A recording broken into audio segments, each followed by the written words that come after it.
Halo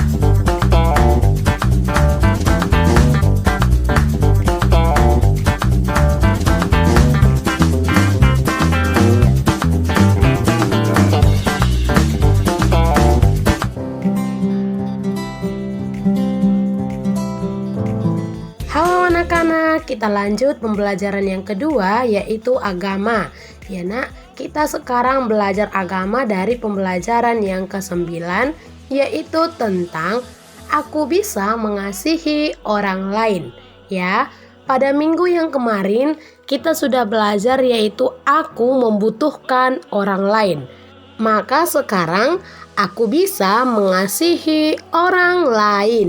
Ayo dibuka buku agamanya ya anak-anak. Dipersiapkan segala buku dan alat tulisnya. Jangan lupa untuk berdoa terlebih dahulu sebelum kita belajar agama ya. Oke, selamat belajar anak-anak Miss Rina semuanya. Tetap jaga kesehatannya. Oke nak, kita belajar aku bisa mengasihi orang lain. Tentu dalam kehidupanmu sehari-hari kamu telah mengasihi orang lain seperti dirimu sendiri kan nak? Oke. Nah, di sini ada tertulis ayat Alkitab yang terdapat pada Matius 22 ayat 34 sampai 40 yang terdapat pada Perjanjian Baru. Hukum yang terutama yaitu ketika orang-orang Farisi mendengar bahwa Yesus telah membuat orang-orang Saduki itu bungkam, berkumpullah mereka. Dan seorang dari mereka, seorang ahli Taurat, bertanya untuk mencobai dia. Guru, hukum manakah yang terutama dalam hukum Taurat?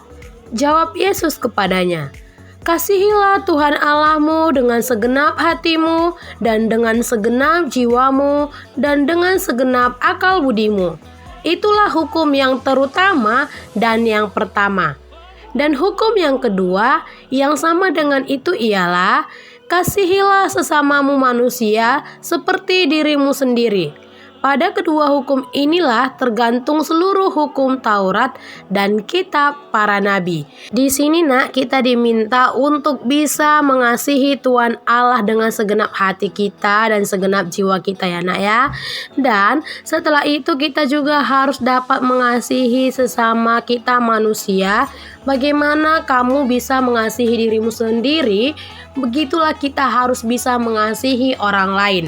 Ya nak, dengan cara bagaimana kita dapat mengasihi mereka, menyayanginya, menghormatinya, ya.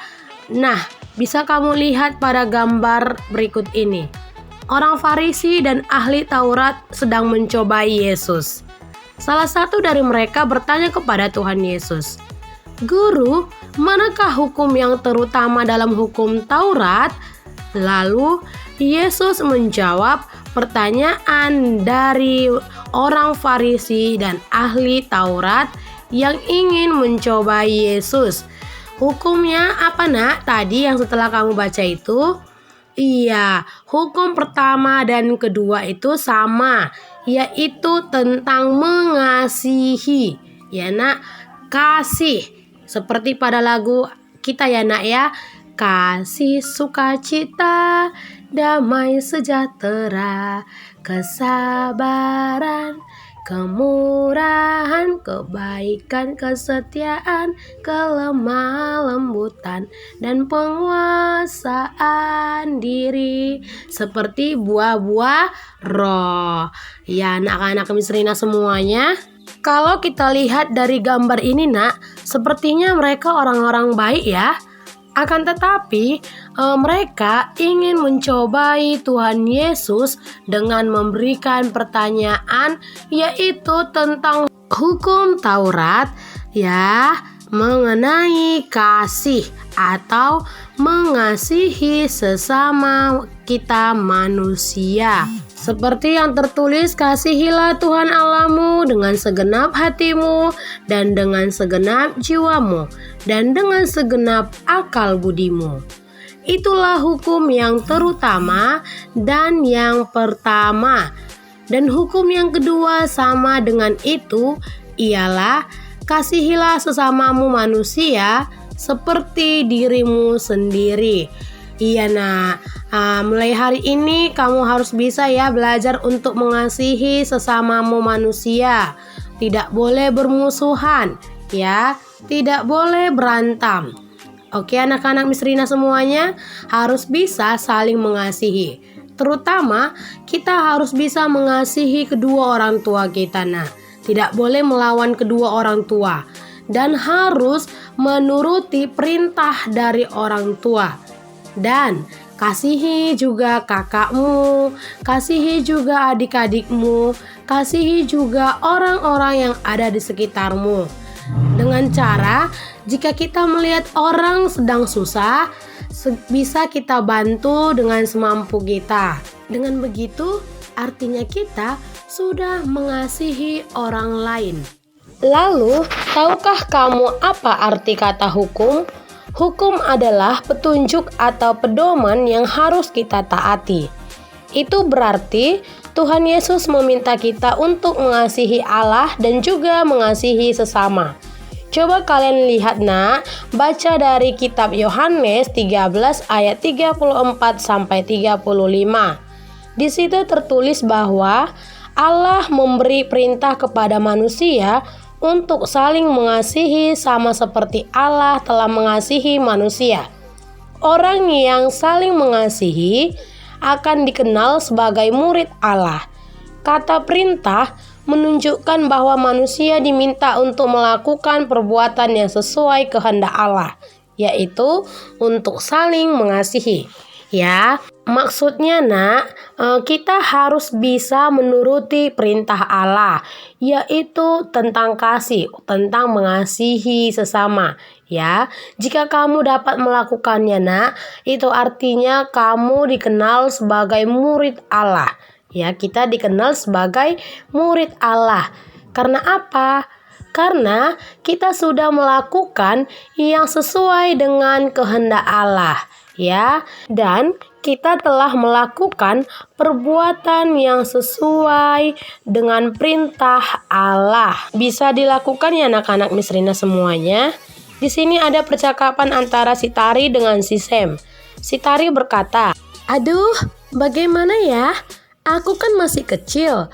Bagaimana caranya aku bisa mengasihi orang lain?" Si Sam berkata, "Jangan khawatir Tari. Allah yang akan menolongmu mengasihi orang lain." Iya nak, untuk mengasihi itu nak, tidak karena kamu masih kecil jadi tidak boleh mengasihi. Justru sejak kecil kita harus bisa belajar untuk mengasihi orang lain. Ya, kalau kamu tidak paham atau tidak mampu, nanti Allah lah yang akan memampukan kamu atau menolong kamu nak untuk mengasihi orang lain. Maka dari sekarang mulailah dari hal-hal yang sederhana. Misalnya dengan cara bersikap ramah kepada teman, memberi salam kepada guru, menaati perintah orang tua, atau mendoakan orang-orang yang ada di sekitarmu. Ayo belajar mendoakan orang-orang di sekitarmu. Nanti Miss Rina akan memberikan tugas kepada kamu semua ya nak ya, untuk membuat kartu doa. Di dalam kartu doa itu nak, nanti bisa kamu membuat nama-nama orang yang selalu kamu bawa di dalam doamu ya, khususnya mendoakan kedua orang tua, kakak, adik, atau guru dan saudara-saudaramu. Oke. Nah, mengasihi orang lain itu nak sebagai ungkapan syukur kita. Kita kan membutuhkan orang lain. Maka setelah kamu butuhkan orang lain, kamu harus bisa mengasihi orang lain. Ya, penting juga untuk kamu ingat bahwa alasan kita mengasihi orang lain bukan hanya karena itu adalah perintah dari Allah, namun juga karena itu adalah ungkapan syukur kita kepada Allah. Allah telah memberikan banyak orang di sekitarmu untuk menolong dan mengasihimu. Maka kamu perlu mensyukuri kebaikan Allah itu dengan melakukan perintahnya, yaitu untuk mengasihi sesama. Ayo mengucap syukur kepada Allah dengan mengasihi orang lain. Makanya Miss suruh tadi kamu untuk membuat kartu doa. Kamu membuat kartu doa itu nak sebagai ungkapan syukur kamu kepada Tuhan. Karena doa itu adalah alat komunikasi kita kepada Tuhan, ya kan? Sebagai ungkapan rasa syukur kita. Maka kamu bisa mendoakan orang-orang yang ada di sekitarmu. Oke? Mulai hari ini bisa dilaksanakan ya nak, sesuai apa yang telah Miss jelaskan tadi. Demikianlah nak materi pembelajaran kita pada hari ini. Ya, tugasnya nanti akan Miss kirimkan. Yang pertama tadi membuat kartu doa, dan nanti ada tugas yang kedua untuk membuat sebuah gambar pohon beserta membuat daun berbentuk hati yang isinya adalah kamu tuliskan perbuatan baikmu dalam mengasihi sesamamu. Ya, semakin banyak perbuatan baikmu, maka semakin menarik dan semakin baguslah gambar pohon hatimu. Oke, tugasnya ada 2 dan dikumpul untuk minggu depan. Sebaiknya sebelum kita menutup pembelajaran kita berdoa terlebih dahulu ya nak. Kamu ikuti doa Miss Rina. Tuhan Yesus, terima kasih karena Engkau telah mengasihiku dengan kasih-Mu yang tulus. Ajarilah aku untuk mengasihi orang lain dengan tulus. Di dalam nama Tuhan Yesus kami telah berdoa. Amin. Oke nak, selamat belajar dan selamat mengerjakan. Tetap jaga kesehatannya. Ya, semangat. Tuhan memberkati.